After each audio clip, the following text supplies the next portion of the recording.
কেনে পালে আৰম্ভণিটো আজি ভাবিলোঁ অকণমান বেলেগ ধৰণে আৰম্ভ কৰোঁ কিমাননো সদায় welcome to Beauty's Kitchen like share ছাবস্ক্ৰাইবৰ পিকচাৰ দুটা দি থাকিম আজি সেইকাৰণে অকণমান বেলেগ ধৰণে ভিডিঅ'টো মই আৰম্ভ কৰিলোঁ ঠিক আছে তেনেহ'লে বেছি কথা নকৈ আজি ভিডিঅ'টো আমি আৰম্ভ কৰোঁ আৰু এটা কথা ক'বলৈ পাহৰিছিলোঁ নহয় বিউটিজ কিটচেন চেনেলটোলৈ আপোনালোক সকলোকে মই পুনৰবাৰ স্বাগতম জনাইছোঁ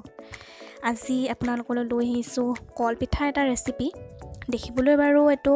চিকেন ললিপপ নিচিনা লাগিছে নে কওকচোন মোৰ কিন্তু লাগিছে দেই আৰু খাবলৈ কিন্তু বহুত টেষ্টি হৈছিলে ঠিক আছে বলক তেনেহ'লে আজিৰ ৰেচিপিটো আমি চাই যাওঁ কি লাগিব মই লৈছোঁ তিল আৰু এনেদৰে এইখিনি ভাজি ল'ব লাগিব দেখিছে নহয় একেবাৰে অকণমান লৈছোঁ 10 গ্ৰামমান হ'ব নেকি এইখিনি ভালদৰে ভাজি লৈ থৈ দিম বাটি এটাত এনেদৰে ৰঙা হোৱাকৈ ভাজিব লাগিব এতিয়া ইয়াত মই দিম পিঠাগুড়ি যেহেতু কল পিঠা বনাম পিঠাগুড়ি আপুনি আপোনাৰ নিজৰ প্ৰয়োজন অনুসৰি দি ল'ব আৰু মই ইয়াত দিম এতিয়া গুড় মিঠা হ'ব কাৰণে আপুনি গুড়ৰ সলনি চেনিও ব্যৱহাৰ কৰিব পাৰে মই গুড়েই লৈছোঁ কিমান পৰিমাণৰ দিছোঁ সেয়া বাৰু মই ডেছক্ৰিপশ্যন বক্সত লিখি দি দিম আপোনালোকে সেই অনুপাতে লৈ ল'ব আৰু লৈছোঁ দুটা কল যিহেতু কল পিঠা কল নহ'লেতো কাম নহ'ব হয়নে সেইকাৰণে লৈছোঁ দুটা কল আপোনালোকে যিকোনো কল ব্যৱহাৰ কৰিব পাৰিব কল দুটা এনেদৰে বাকলি গুচাই লৈ দি ল'লোঁ আৰু এতিয়া এইখিনি ভালদৰে সানি ল'ব লাগিব গোটেইখিনি আটা মঠা নিচিনাকৈ মঠি ল'ব পাৰিব বুলি ক'লেও ভুল নহয় আচলতে তেনেদৰে কৰিব লাগিব মই প্ৰথম কাটা চামুচখনে ব্যৱহাৰ কৰিছোঁ কিন্তু পিছলৈ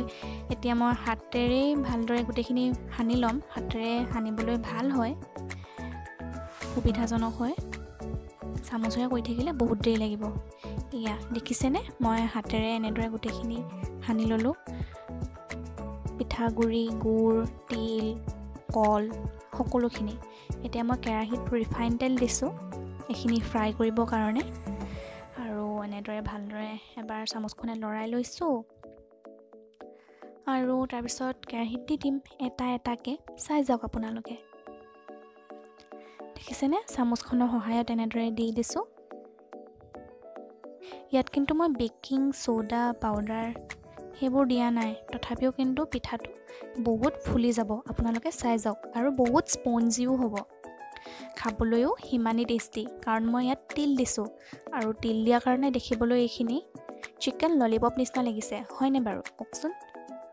চিকেন ললিপপত তিল দিলে দেখিবলৈ যে একদম টেষ্টি লাগে একদম তেনেকুৱাই লাগিছে দেখিছেনে লাহে লাহে ফুলি আহিছে কাঁহীখনত যিমান প্ৰয়োজন হয় মানে যিমান দিব পাৰি সিমান দি লৈছোঁ 4টাই দি লৈছোঁ মই এতিয়া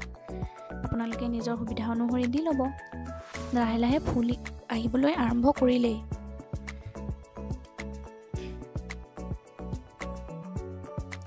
মাজে মাজে এনেদৰে ইলুটি কৰি থাকিব আৰু ৰঙচুৱা হোৱালৈকে এইকেইটা ফ্ৰাই কৰি ল'ব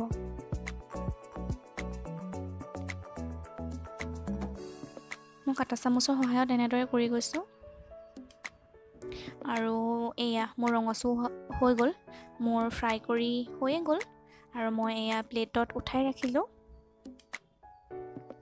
এনেদৰেই মই গোটেইখিনি ফ্ৰাই কৰি ল'ম চাই যাওক ভিডিঅ'টো এতিয়া মই একেখিনি তেলতে বাকীখিনি মিশ্ৰণো এনেদৰে চামুচৰ সহায়ত দি যাম আৰু গোটেইখিনি ভালদৰে মই ফ্ৰাই কৰি ল'ম সঁচাকৈ খাবলৈ কিন্তু বহুত বেছি স্পঞ্জি নিশ্চয় এবাৰ ট্ৰাই কৰিব এয়া মোৰ বনাই হৈ গ'ল আৰু চামুচেৰে অলপ ভাঙি দেখুৱাইছোঁ মই আপোনালোকক চাওক হয়নে বাৰু স্পঞ্জি কওকচোন দেখাত লাগিছেনে মই অকণমান ফ'কাছ দি দিছোঁ কেমেৰাটো মাজে মাজে অফ অন হৈ যায় যিহেতু মোবাইলত কৰিছোঁ সেইকাৰণে উপায় নাই আৰু আশা কৰোঁ আপোনালোকে আজি ৰেচিপিটো চাই ভাল পালে আৰু প্লিজ এটা লাইক কৰিব কমেণ্ট কৰিব আৰু মোৰ চেনেলটো ছাবস্ক্ৰাইব কৰিব